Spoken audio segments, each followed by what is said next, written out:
Hi students, I welcome you all to the chemistry sessions. तो आज हम करेंगे NEET pattern exercise general organic chemistry की। तो सारे के सारे कॉन्सेप्ट्स जितने भी हम सब ने करे थे रिवाइज करने हैं और ये क्वेश्चंस ट्राई आउट करते हैं कि हो भी रहे हैं या नहीं। Okay, let's move on to the very first question I have got. Okay, the correct statement regarding the electrophile. अब इलेक्ट्रोफाइल के बारे में पूछा गया है यहाँ पे। सबसे पहले तो आपको नॉलेज होनी चाहिए कि इलेक्ट्रोफाइल है क्या। इलेक्ट्रोफाइल क्या होता है, मैंने बताया था जब कभी भी इलेक्ट्रोफाइल का नाम आए ई पॉजिटिव लगा दो। इससे आधी कंफ्यूजन तो क्लियर हो जाती है कि वो वाली स्पीशीज जिस पे पॉजिटिव चार्ज होगा। फाइन, अब ढूंढते हैं कि इन्होंने क्या क्या लिखा है। ऑप्शंस को हम एलिमिनेट करेंगे ताकि जल्दी से जल्दी क्वेश्चन हो। Electrophile is a negatively charge species, तो ये तो बिल्कुल भी पॉसिबल ही नहीं है। ये ऑप्शन को बिना पढ़े हम आगे प्रोसीड कर सकते हैं।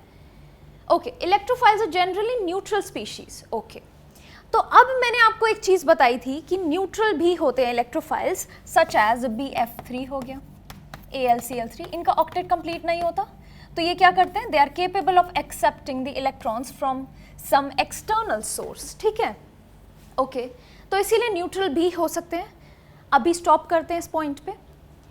Electrophile can be either neutral और पॉजिटिवली चार्ज स्पीशीज। मुझे ये काफ़ी अच्छा लग रहा है। Electrophile is a negatively charge species, इसको रूल आउट कर देते हैं बच्चे, ये दोनों।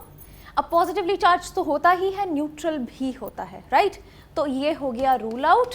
फाइनली इस ऑप्शन को पूरा पढ़ के देखते हैं कि क्या स्टेटमेंट करेक्ट है या नहीं। Electrophile can be either neutral or positively charged species and can form a bond by accepting a pair of electrons from the nucleophile. Right? Correct है बिल्कुल। कोई भी ऐसी species nucleophile जो इलेक्ट्रॉन डोनेटिंग होगी उससे एक्सेप्ट कर सकता है electrons, because it has got deficiency of electrons, और यही हो जाता है मेरा ऑप्शन सी करेक्ट।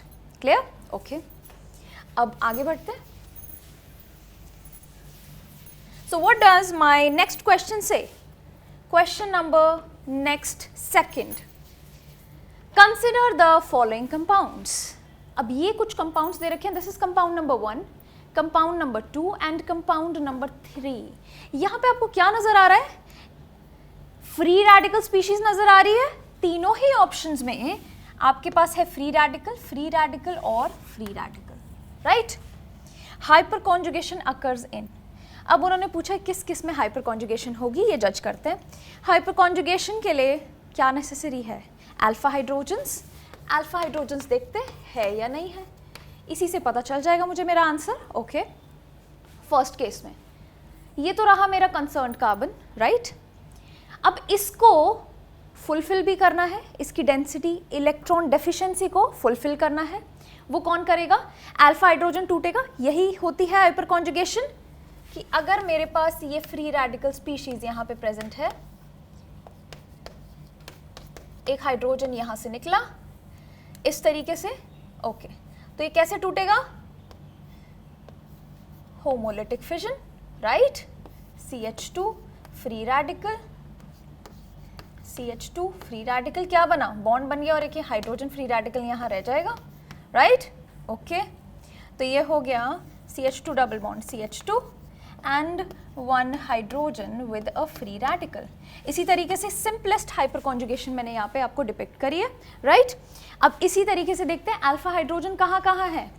इधर है, इस साइड पे नहीं है, राइट? ये फुलफिल नहीं कर सकता। इस साइड पे भी नहीं है, ये फुलफिल नहीं कर सकता। ऑप्शन 1 तो है ही नहीं, राइट? सेकेंड ऑप्शन देखते हैं, PH फिनाइल, राइट? यहाँ पे भी एक फिनाइल रिंग है और इस साइड भी ऐसे ही, इस साइड यहाँ पे होगा। ये उसी तरीके का सिनारियो है, राइट? तो यहाँ पे नो अल्फा हाइड्रोजन, यहाँ पे नो अल्फा हाइड्रोजन, यहाँ पे नो अल्फा हाइड्रोजन। बचा कौन सा केस? नंबर 3। तो आंसर तो मेरा आ गया, but let's check the answer whether it is correct और नॉट। देखो, फ्री रेडिकल अल्फा हाइड्रोजन चाहिए, कहाँ कहाँ है? एक तो यहाँ पे रहा, एक यहाँ पे है। अब मुझे बताओ, इसमें एक और क्वेश्चन भी बनता है कि इन दोनों अल्फा हाइड्रोजन्स में से कौन सा पार्टिसिपेट करेगा इस फ्री रेडिकल के लिए हाइपर कॉन्जुगेशन में? It will be this free radical, this hydrogen. क्यों? क्योंकि अगर मैं ये वाला हाइड्रोजन कंसिडर करूंगी, ये हाइड्रोजन है ब्रिज पे, ब्रिज से टूटेगा तो ये अनस्टेबल हो जाएगा। ये अनस्टेबल पार्ट होता है ब्रिज, मैंने बताया था आपको। तो ये अनस्टेबल है तो ये नहीं जाएगा, right, it will not go of. कौन सा आएगा? यही हाइपर कॉन्जुगेशन में पार्टिसिपेट करेगा। कितने हाइपर कॉन्जुगेटिव स्ट्रक्चर्स पॉसिबल है इस कंपाउंड के? सिर्फ एक, वन हाइपर कॉन्जुगेटिव स्ट्रक्चर। इसकी तरफ से नहीं होगा, इस वाले की तरफ से नहीं होगा, क्योंकि ब्रिज अनस्टेबल होता है। हाइड्रोजन टूटेगा तो ब्रिज भी टूट जाएगा, कंपाउंड टूट जाएगा पूरा, राइट? क्लियर हो गया? ओके, तो नंबर 3 हमारा बिल्कुल करेक्ट ऑप्शन चूज करा है हमने। अब नेक्स्ट क्वेश्चन पे आते हैं। Number 3, what does it say? In which of the following compounds the CCl bond ionisation shall give more stable carbonium ion? Okay, quite a confusing statement. देखो, CCl bond की मुझे करनी है आयनाइजेशन, मतलब इसको तोड़ना है, राइट? इसको तोड़ा तो क्या हुआ? कार्बन पे आया पॉजिटिव, फाइन। अब इसके बाद शैल give the most stable carbonium ion. Carbonium क्या होता है? कार्बोकेटाइन को ही बोलते हैं, ये याद रखना। कंफ्यूज नहीं होना कि कार्बोनियम आ गया, ये कौन सा वर्ड आ गया है, ये कोई नई स्पीशीज है, नहीं, इट इज कार्बोकेटाइन इटसेल्फ। अब इसको तोड़ा मैंने, आयनाइज करा, तो C पे पॉजिटिव आएगा क्योंकि Cl पे नेगेटिव होता है, ठीक है? हेट्रोलिटिक फिजन हुआ, राइट? ओके, अब देखते हैं कि कौन सा सबसे स्टेबल कार्बोकेटाइन देगा इन सब में से। सारे तोड़ दो, क्या बना? Positive, positive, positive and positive, right? Okay, अब क्या होगा बताओ मुझे। देखो, पॉजिटिव आया चार्ज, यहां पर कोई ऐसी स्पीशीज होनी चाहिए थी जो कि डोनेटिंग हो ताकि पॉजिटिव चार्ज को स्टेबलाइज करे। यहां पे क्या है? विड्रॉइंग है, NO2 दिखाई दे रहा है, तो इसका मतलब ये अनस्टेबल स्ट्रक्चर हो गया। इसको रूल आउट कर रही हूं मैं, इस ऑप्शन को, B को रूल आउट। ओके, अब आते हैं A पे, देखते हैं A पे क्या चल रहा है। पॉजिटिव है, रेजोनेंस स्टेबलाइजेशन की पॉसिबिलिटी है, fine, it is a benzyl carbocation, right? Okay, इधर देखते हैं, इधर क्या हो रहा है? पॉजिटिव आया, इंडक्टिव इफेक्ट, राइट? ओके, यहां पे क्या है? 3 की तरफ से इंडक्टिव इफेक्ट है, प्लस आई इफेक्ट, राइट? तो अब इन दोनों में से अगर मैं बोलूं स्टेबल कौन सा हुआ? इन दोनों में से तो स्टेबल हुआ, ओके, ये वाला। क्यों? क्योंकि यहाँ पे 3 ग्रुप्स हैं जो कि डोनेटिंग है, यहाँ पे सिर्फ 2 है, तो इसको रूल आउट करते हैं, बचे ये दोनों, राइट? अब है मेरे पास 3 बल्की ग्रुप्स हैं जो कि डोनेट कर रहे हैं, 3 अल्काइल ग्रुप्स, और एक है मेरे पास बेंजाइल कार्बोकेटाइन।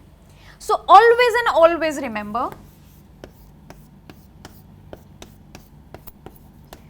जब कभी भी बेंजाइल कार्बोकेटाइन आता है और ये आया, टर्शरी कार्बोकेटाइन बनी है ये मेरे पास, ठीक? कौन सा ज्यादा स्टेबल होगा इनमें से?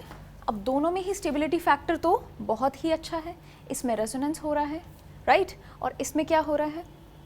इसमें अल्काइल ग्रुप्स का डोनेशन हो रहा है, राइट? क्लियर? तो होगा क्या इस केस में? अगर आप सोच रहे रेजोनेंस वाला है, नहीं, ये ज़्यादा स्टेबल हो जाएगा। क्यों? क्योंकि वैसे तो दोनों ही स्ट्रक्चर्स बहुत स्टेबल हैं, ये थोड़ा सा कंट्रोवर्शियल क्वेश्चन है, दोनों ही स्ट्रक्चर्स बहुत स्टेबल हैं, लेकिन यहाँ पे क्या होगा? फिनाइल जो है डोनेटिंग तो होता ही है, रेजोनेंस में पार्ट लेगा, बट इसमें क्या है? फिनाइल कभी कभी माइनस आई इफेक्ट भी थोड़ा थोड़ा शो कर देता है, लिटिल माइनस आई इफेक्ट, ठीक? अदरवाइज यहाँ पे रेजोनेंस भी हो रही है।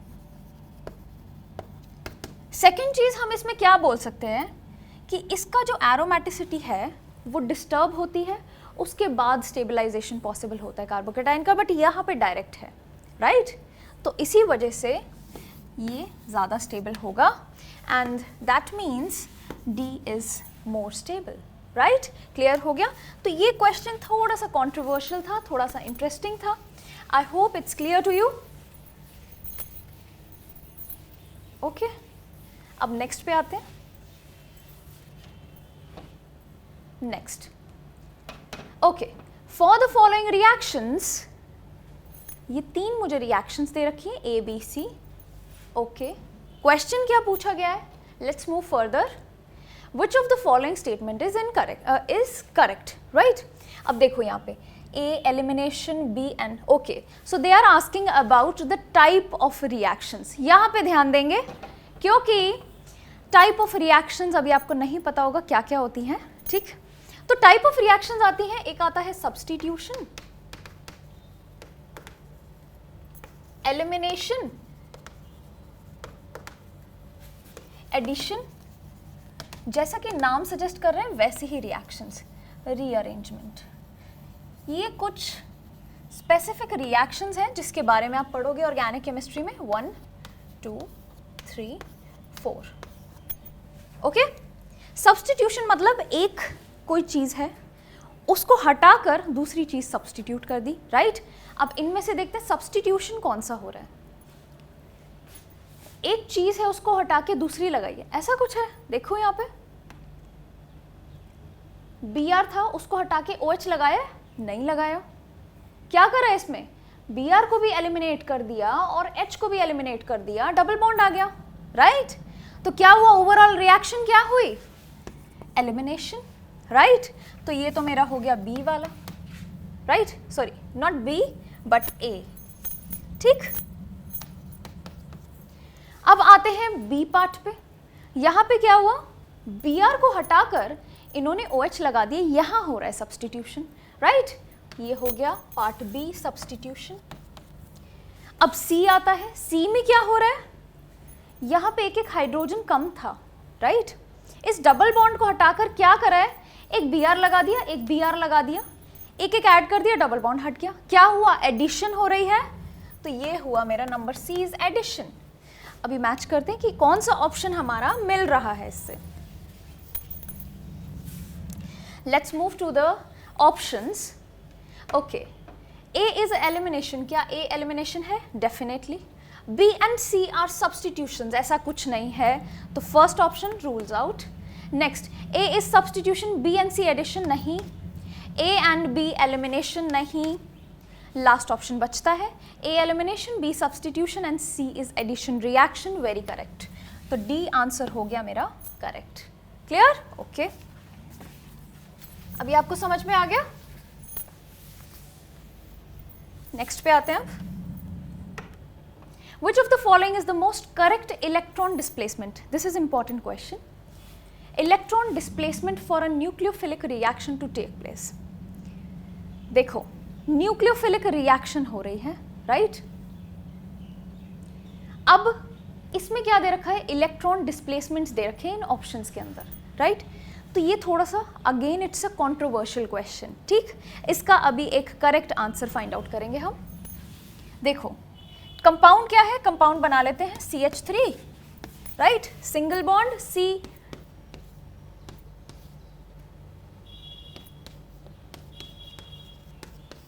ये है कंपाउंड, राइट। हो क्या रहा है, न्यूक्लियोफिलिक रिएक्शन है, राइट। ओके, तो बेसिकली होगा क्या, पहले तो ये रेजोनेंस में इन्वॉल्व होंगे ये वाले इलेक्ट्रॉन्स, राइट। कौन से, पाई इलेक्ट्रॉन्स विद Cl को मुझे एक्चुअली निकालना है, राइट। ओके, Cl को क्यों निकालना है, इस बॉन्ड को मैं आयनाइज करूंगी, यहाँ पे क्या आया, पॉजिटिव चार्ज आया, ये पॉजिटिव चार्ज आएगा तो ये इलेक्ट्रॉन्स इधर आए, ये इलेक्ट्रॉन्स इधर आए तो यहाँ पे क्या आया, पॉजिटिव, और यहाँ पे मेरा न्यूक्लियोफाइल अटैच होगा जो कि रिएक्शन मिक्सचर में पड़ा है, राइट। इस तरीके से रिएक्शन होगी। अब देखते हैं कि मेरे को मैकेनिज्म तो पता चल गया, आई होप सबको समझ आ गया। अब उसके अकॉर्डिंगली कौन सा ऑप्शन मैच करता है, इलेक्ट्रॉन्स इधर देखो कहाँ शिफ्ट दिखा रहे हैं, Cl नेगेटिव तो निकलेगा डेफिनेटली, इलेक्ट्रॉन्स लेके निकलेगा, ये एरो तो ठीक है बट ये एरो मुझे गड़बड़ लग रही है क्योंकि उस साइड नहीं जाएंगे इलेक्ट्रॉन्स। पॉजिटिव चार्ज जब इस कार्बन पे जनरेट होगा तो इलेक्ट्रॉन्स तो इसी तरफ मूव करने चाहिए, तो ये हो गया मेरा, रूल आउट कर दिया मैंने इस ऑप्शन को। इधर पॉजिटिव चार्ज आया लेकिन इलेक्ट्रॉन शिफ्टिंग नहीं दिखाई दी, राइट, इनकम्प्लीट कह सकते हैं इसको। इधर देखो, इसको क्या करा, इसको इधर शिफ्टिंग करी, राइट, शिफ्टिंग करी, अब क्या होगा, जब इलेक्ट्रॉन्स इधर शिफ्ट हुए, ये जो पॉजिटिव चार्ज है इसको ये इलेक्ट्रॉन्स खत्म कर रहे हैं, राइट? तो इसमें क्या हुआ, बी ऑप्शन की अगर हम देखें, बात करें, तो यहाँ पे पॉजिटिव आएगा जब Cl निकलेगा, राइट? ओके, अब ये इलेक्ट्रॉन्स शिफ्ट करेंगे, लेकिन Cl को निकालने के लिए भी एक एरो दिखाना पड़ेगा, क्योंकि Cl जब निकलेगा तो वो इलेक्ट्रॉन्स लेके निकलेगा, राइट? तो इसीलिए दो एरोज ही फाइनल होते हैं। पहले Cl नेगेटिव निकला, रिएक्शन किस तरीके से होगी देखो, पहले Cl नेगेटिव निकला अपने इलेक्ट्रॉन्स को लेके एज Cl नेगेटिव, पॉजिटिव आया इस कार्बन पे, इस पॉजिटिव को ख़त्म करने के लिए ये वाले इलेक्ट्रॉन्स आगे जंप करे एंड फाइनली ये पॉजिटिव चार्ज मेरा यहाँ क्रिएट होता है जहाँ पे मेरा न्यूक्लियोफाइल अटैक करेगा।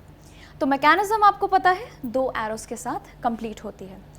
तो कभी कभी इस क्वेश्चन में कंफ्यूजन क्या आती है, कुछ बच्चे ये वाला ऑप्शन मार्क करेंगे, कुछ बच्चे ये वाला ऑप्शन। क्यों? क्योंकि आपने देखा कि इलेक्ट्रॉन्स यहाँ पे शिफ्ट होंगे, राइट? बट Cl का निकलना ज़रूरी है, तो उसके लिए भी मुझे एक एरो दिखाना पड़ेगा। इस क्वेश्चन में, इस ऑप्शन में यहाँ पर भी यही चीज़ है, इनकम्प्लीशन है, यहाँ Cl तो निकाल दिया लेकिन इलेक्ट्रॉन शिफ्टिंग नहीं दिखाई हुई। तो फाइनल आप answer is A, this is the correct option, right? Clear? Okay, now let's move on further. Right. Question number 6. In which of the following resonance of NH2 group is possible? Right? अभी resonance के बारे में पूछ रहे हैं, देखते हैं कि कहाँ कहाँ resonance possible है due to this NH2 group। अब आपको पता है NH2 के पास होते हैं lone pairs जो कि involve होंगे resonance में। अब compounds बना लेते हैं, 1-aminobutane,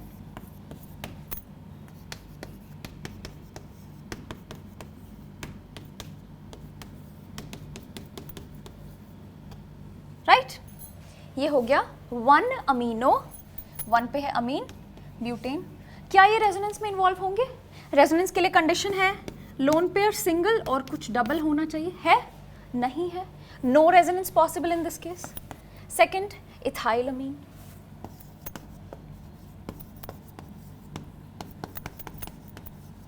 इथाइलअमीन, similar case, no resonance possible in this, right?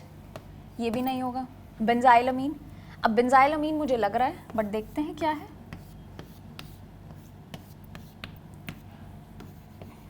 नहीं, यहाँ पे भी पॉसिबिलिटी नहीं है।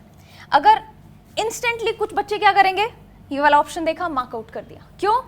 बेंजाइल है, बेंजीन आ गया तो डेफिनेटली वो तो रेजोनेंस में इन्वॉल्व होगा, लेकिन नहीं होगा। Double, sorry, lone pairs single double चाहिए मुझे, डबल है यहाँ पे? नहीं है। अगर ये NH2 डायरेक्टली यहाँ पे अटैच्ड होता, एनिलीन होता, तो आंसर करेक्ट होता, राइट? तो इसमें भी कोई रेजोनेंस नहीं है, नॉट पॉसिबल। पैराटोलुडीन मेरा बचता है, एलिमिनेशन के रास्ते से मेरा आंसर आ रहा है D, but let's check up that whether this is correct और नॉट। तो टोलुइडीन क्या होता है? NH2 लगा हुआ है, अमीनो ग्रुप, और पैराटोलुइडीन मीन्स CH3 पैरा पे, फाइन। डेफिनेटली ये रेजोनेंस में इन्वॉल्व होंगे, राइट? क्लियर? डन हो गया। Option number D very correct. Clear? Okay, now let's move to the question number 7. I have got, what do I have in question number 7? Let's start with it. Okay, now this is the stability of carbon ions in the following. They are asking about stability in carbon ions, ठीक? अब मैंने आपको बताया था कि कोई भी carbon ion आती है तो सबसे पहले आप क्या देखोगे कि वो कार्बन आयन उस नेगेटिव चार्ज को होल्ड करने के केपेबल है या नहीं है। होल्ड कैसे करेगी? उसके पास ज़्यादा इलेक्ट्रोनेगेटिविटी होनी चाहिए। इलेक्ट्रोनेगेटिविटी कार्बन के पास कहाँ से आएगी? अगर ट्रिपली बॉन्डेड कार्बन है तो सबसे अच्छा होल्ड करेगा वो नेगेटिव चार्ज को। डबली बॉन्डेड है, this is sp hybridized, this is sp2 and this is sp3 which I am going to draw, right? अब ये तो सबसे ही कम इलेक्ट्रोनेगेटिव है, तो ये सबसे कम नेगेटिव चार्ज को होल्ड कर पाएगी। ये इन दोनों के मिडिल में रहेगा कहीं, फाइन। इतना पता चल गया। ऑप्शंस देखते हैं। एक तो मुझे ट्रिपल बॉन्ड साफ साफ दिख रहा है, तो ये तो सबसे ही अच्छा होल्डिंग कैपेसिटी रखता है नेगेटिव चार्ज को, इट इज़ वेरी स्टेबल। तो अब 1, तो ये वाले तो रूल आउट हो गए, ए और डी को तो रूल आउट कर दो। 1 बी एंड सी में से देखते हैं। नेक्स्ट आता है ओके, लीस्ट क्या है, यहाँ पे दे रखा है लीस्ट नंबर 4 जो कि सिंगल बॉन्ड्स वाला है, राइट, ये भी उन्होंने ठीक दे रखा है। अब बचा क्या, मेरा ऑप्शन बचा इन दोनों का, दोनों में ही डबल बॉन्ड्स हैं, which will be more stable, बताओ मुझे। देखो डबल बॉन्ड्स दोनों में ही हैं, लेकिन एक चीज देखो, इसमें C के साथ H नहीं लगे हुए, R ग्रुप लगे हुए हैं। R ग्रुप तो डोनेटिंग हो जाते हैं, उल्टा वो नेगेटिव चार्ज को और अनस्टेबल कर देंगे, हाईली रिपल्शन स्टेट हो जाएगी यहाँ पे, तो इसीलिए ये वाला लीस्ट पे रहेगा, राइट, नंबर 3। Clear, okay. और 4th तो वैसे ही हमारा लीस्ट स्टेबल था। एक इसकी वजह ये है कि ये सिंगली बॉन्डेड कार्बन है, sp3 हाइब्रिडाइज्ड है, एंड सेकंड रीजन है कि 3 R ग्रुप्स हैं, राइट, अगेन क्या है, बहुत अनस्टेबल स्टेट है, ओके। एक चीज आप यहाँ पे करेक्ट कर लीजिए, ये जो नेगेटिव चार्ज है इसको हटा के आप लगा दीजिए इस कार्बन पे। Now this is the carbon ion, fine, okay. तो अब मेरा फाइनल डिसीजन हो गया कि मेरा option number C is correct, very correct. पहला फर्स्ट ये वाला ट्रिपली बॉन्डेड, फिर डबली बॉन्डेड वाला ये, उसके बाद नंबर 3 एंड उसके बाद 1 2 3 4 इज द आंसर, राइट। अब इसमें एक चीज और बताना चाहती हूँ मैं, ये इंपॉर्टेंट एग्जाम्पल है। मैंने आपको बताया था कि अगर फिनाइल रिंग के ऊपर पॉजिटिव चार्ज आ जाए तो ये हाईली अनस्टेबल स्टेट होती है, राइट, इसको तो सबसे लास्ट में डालते हैं, लेकिन फिनाइल के ऊपर नेगेटिव आ गया तो इसको स्टेबल क्यों बोल रहे हैं? क्योंकि यहाँ पे देखो, इसमें हाइब्रिडाइजेशन ही चेंज हो गई कार्बन की, कितनी हो गई बताएगा मुझे कोई? पॉजिटिव चार्ज आ गया कार्बन पे, हाइब्रिडाइजेशन चेंज्ड, चेंज इसमें भी है, लेकिन ये नेगेटिव पार्टिसिपेट नहीं कर रहे हैं ज़्यादातर रेजोनेंस में, फाइन। तो इसी वजह से यहाँ पे क्या करा है मैंने, इसको ज़्यादा स्टेबल माना है। इन दोनों में से स्टेबल ज़्यादा कौन सा होगा? The one which is involve in the resonance. यहाँ पे क्या है, sp2 हाइब्रिडाइज्ड कार्बन का इफेक्ट हो रहा होगा बहुत ज़्यादा, ये सारे sp2 है, राइट, तो इनका विड्रॉइंग इफेक्ट लग रहा होगा, राइट। 3 है इसमें, इसमें सिर्फ 1 है, इस तरीके से देख सकते हो, राइट। अदरवाइज अगर देखा जाए तो फिनाइल के ऊपर चाहे फ्री रेडिकल हो, चाहे नेगेटिव हो, चाहे पॉजिटिव हो, सारे ही अनस्टेबल स्टेट्स होते हैं, राइट। बट यहाँ पे मुझे अरेंज करना था, तो as per the arrangement 1 2 3 4 is the answer, clear, okay. आगे चलते हैं। अब आता है क्वेश्चन नंबर 8। क्वेश्चन नंबर 8 क्या कहता है? Okay, which of the following carbocations would have the greatest stability? Carbocation की स्टेबिलिटी, राइट। अब यहाँ पे देखो, सबसे पहला है ये कंपाउंड, इसमें S जो है वो हाईलाइट कर दिया मैंने, इसमें N हाईलाइट कर दिया, इसमें O, इसमें F। अब सबसे विड्रॉइंग कौन सा है इनमें से? F है, राइट, ये तो बहुत विड्रॉइंग है, तो ये तो और इसको अनस्टेबल कर रहा होगा, राइट। इसको कर दिया मैंने रूल आउट ऑप्शन को। ऑल्दो विड्रॉइंग ये भी है, राइट, बट यहाँ पे देखो क्या है, विड्रॉइंग है but again they have got loan page. अब आप सोच रहे होगे लोन पेज तो F के पास भी है, बट F तो इलेक्ट्रोनेगेटिव भी है, तो इसको तो मैं रूल आउट कर रही हूँ ऑप्शन को। O और N इलेक्ट्रोनेगेटिव हैं, लेकिन कम है फ्लोरीन से, तो डोनेट करने की पावर भी ज़्यादा होगी। अब सल्फर भी आता है, सल्फर के पास भी डोनेशन कैपेबिलिटी है, राइट। ऑक्सीजन के नीचे आता है, डोनेशन कैपेबिलिटी है, लेकिन यहाँ पे ध्यान देना, सल्फर के पास जो है वो 3p ऑर्बिटल्स हैं, कार्बन के पास है 2p ऑर्बिटल्स। शिफ्टिंग मुश्किल हो जाएगी इलेक्ट्रॉन्स की, डोनेशन मुश्किल हो जाएगा, क्यों? क्योंकि ऑर्बिटल्स की एनर्जी डिफरेंट है, इलेक्ट्रॉन्स शिफ्ट नहीं कर पाएंगे, राइट। ये वही वाला केस हो गया जो मैंने आपको इसमें समझाया था इंडक्टिव इफेक्ट में। यहाँ पे Cl जो है डोनेटिंग कैपेबिलिटी इतनी नहीं रखता, क्यों? क्योंकि वही इसमें भी energy levels of the two orbitals are different, electrons cannot shift properly, right? तो ये रूल आउट हो गया, ये तो रूल आउट हो ही गया था।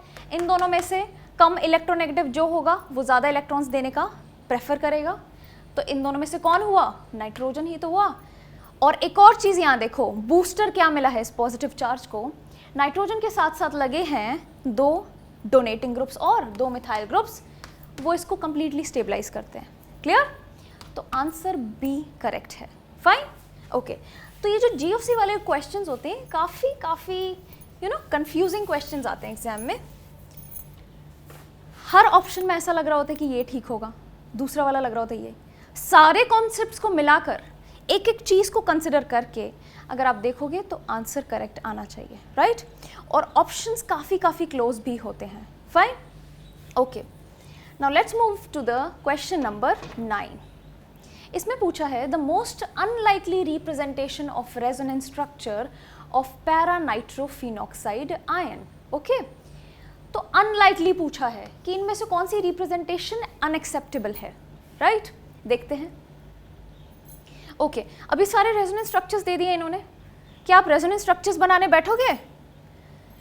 किसी भी क्वेश्चन का जो कि MCQ की तरह आता है, उनका मेन मोटिव होता है कि आप एक ट्रिक लगाओ, एक क्लिक में आंसर आ जाए।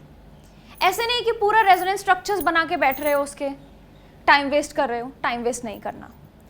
सबसे पहली चीज़ क्या देखोगे यहाँ पे, ऑब्जर्व क्या करोगे आप? नाइट्रोजन पे पॉजिटिव चार्ज है, राइट? यहाँ पे नाइट्रोजन पे पॉजिटिव चार्ज है, यहाँ पे नहीं है, यहाँ पे पॉजिटिव है। फाइन। नाइट्रोजन कितने बॉन्ड्स बनाने के केपेबल है? 3। एक और भी बना सकता है। कैसे बनाएगा? जब उसके लोन पेयर्स यूटिलाइज हो गए, पॉजिटिव आ गया उस पे चार्ज। ठीक, अब देखते हैं। यहाँ पे तो पॉजिटिव इसलिए आया था because there is some energy difference, right? Some electronic difference है दोनों के बीच में। तो यहाँ पे तो ठीक हो गई स्टेट। इधर क्या है? इधर कितने बॉन्ड्स बनाए नाइट्रोजन ने? 3 केपेबल है बनाने के लिए। 1 2 3 4, 4 भी केपेबल है बनाने के लिए। 1 2 3 4, यहाँ पे भी 4 केपेबल है बनाने के लिए। लेकिन यहाँ देखो क्या है, कोई चार्ज भी नहीं दे रखा है इस पर, राइट? और नाइट्रोजन बड़े आराम से 5 बॉन्ड्स भी बना रहा है। क्या ये पॉसिबल है? नहीं है। 1 2 3 4 5, it is not possible. Unlikely representation. इनमें से कुछ तो हो सकता है, 4 बॉन्ड्स बन सकते हैं। चार्जेस भी इधर उधर शिफ्ट करते रहते हैं, तो चार्जेस को भी हम इतना मैटर नहीं करते, राइट? बट क्या मैटर करेगा कि अपनी वैलेंसी तो एक्सीड नहीं होनी चाहिए ना, right? So the option number which is correct is B, right? Clear हो गया?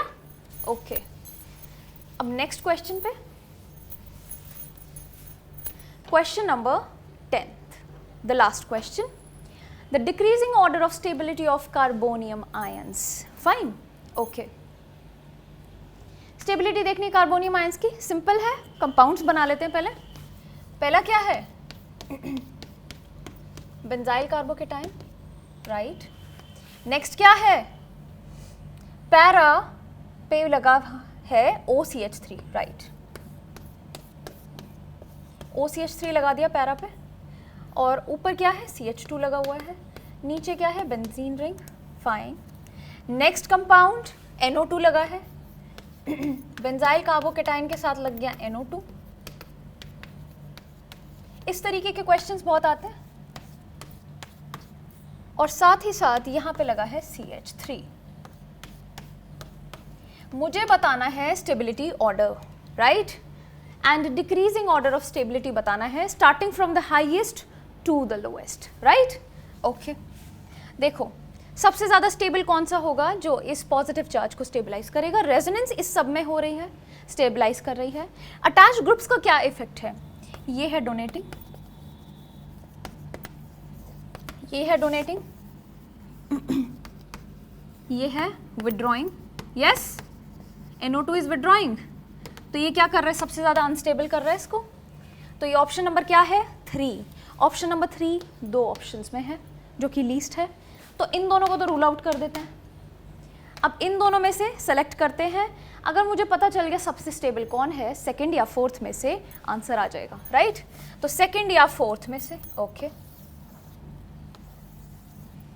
देखो CH3 में क्या होता है, इंडक्टिव इफेक्ट लग रहा है प्लस हाइपर कॉन्जुगेशन, ठीक, and hyperconjugation is a little weak than actual resonance, actual resonance से वीक होती है, तो यहाँ पे तो होगी रेजोनेंस, क्यों, क्योंकि O तो डोनेट करेगा, right, so definitely second will be having the most stability, answer आ गया C, क्लियर हो गया, ओके, एंड यस इन दोनों के बाद जिसमें डोनेटिंग है, उसके बाद ऑप्शन आएगा जिसमें कुछ भी नहीं लगा है, एंड उसके बाद आएगा जिसमें विड्रॉइंग लगा है, वो तो सबसे ज़्यादा अनस्टेबल कर रहा होगा पॉजिटिव चार्ज को, यही इसका ऑर्डर है, क्लियर हुआ, okay, so I hope everybody has followed the entire set of questions.